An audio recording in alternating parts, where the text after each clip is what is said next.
Hi there, Doc from Barcast Audio here today to talk with you about writing in law school. The biggest difference as you're entering law school between how you write undergrad essays, how you write every other essay, and how law school essays actually work. I've done some other videos on this, but this is going to be a real sort of big picture primer about what you can do right off the bat to get started in law school to understand how to score better on your essays and what you can do to get rid of the writer you were, to reset yourself in a way that will allow you to score better on your law school exams. Let's jump right into it. All right, so let me just get started by saying, in all likelihood, you're a very good writer because you've made it to law school. Most people who do make it this far, to make it this juncture, they are good writers. Now, the reasons that people have told you that you probably are a good writer, that have made you a good writer to this point in your academic career, to this point in your life. An uncomfortable truth of law school is that those reasons, those same things, are not going to be helpful to you in law school. Now, that's not to say having an understanding of grammar, syntax, all that stuff is going to be helpful, of course, because it's going to allow you to better represent your thoughts in under stressful, time-sensitive conditions. However, the flowery language that often makes up our higher scoring essays at the collegiate or the undergraduate level, that's not really what's going to allow you to score well in law school.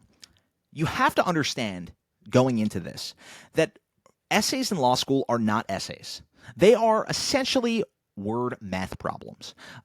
And the reason I say that is because they are formulaic, first of all. They are IRAC, issue, rule, analysis, conclusion. They have a formula. If you stick to that formula, you will generally score well.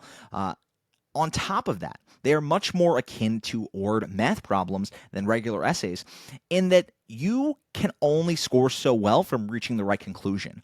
Ultimately, the only way to get the maximum points is to correctly show your work. Now, maybe it's not as black and white as a math problem, but law school essays are certainly more formulaic than any other form of writing you've probably done to this point. And they are going to reward a person who shows their work and does not assume that the reader of an essay knows anything, that they're so intelligent they skipped over any seemingly obvious issue within an essay. So the reason I compare essays in law school to math problems all the time is essentially in law school you were tasked with reading a hypothetical, going through that hypothetical, identifying facts, issues within that hypothetical, and then applying the law as you know it to them. You are going to reach a conclusion probably relatively quickly. You'll understand how the facts are leading, what the law says, and how the law would be applied to those facts. But if you are not somebody who is going to operate within that analysis, who is going to say, this is the reason why I'm reaching this conclusion. If the facts were a little bit different, maybe I would cite this case and reach this conclusion alternatively, then you're not going to score maximum points. The only way to do this is to follow that issue, rule, analysis section and to really put the meat of your argument in that analysis, because that's really where you're going to score, where you're going to differentiate yourself from your fellow exam takers.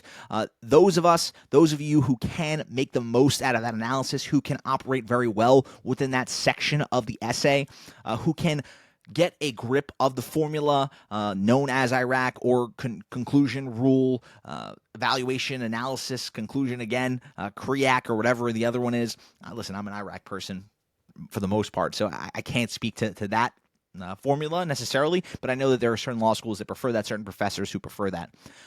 Either way, whatever formula you use, understand going into this that your essays in law school are going to be different than your undergraduate essays. Nobody is going to reward you for making the most beautiful essay on intentional torts. Nobody's going to reward you for that. Nobody cares how beautiful and flowery your language is, and the tools that maybe made you a beautiful writer in undergrad are not going to be super helpful to you here. You have to understand that you really need to view this more as a math problem going into each of these essays. Do not waste time. There can be no wasted breath. You're going to be under such a time crunch on these essays that you're not going to have time to perfectly formulate your thoughts. So keep in mind that great is the enemy of good when it comes to these essays. Sometimes you just have to get the words out on the page. You are under time constraints.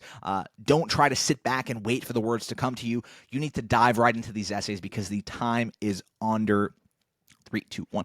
You need to dive right into these essays because you are under the gun. You need to get it done. And that is how your essays are going to be a little bit different in law school than they were in undergrad. So that does it for me. Check us out at barcastaudio.com. If you are a 1L, if you're somebody who's going to law school next year, be sure to check out our 1L package. We have all sorts of outlines, audio materials for you, everything you need to score well in 1L year. Check us out at barcastaudio.com/1L. Until then, I'll talk to you guys soon. Bye now.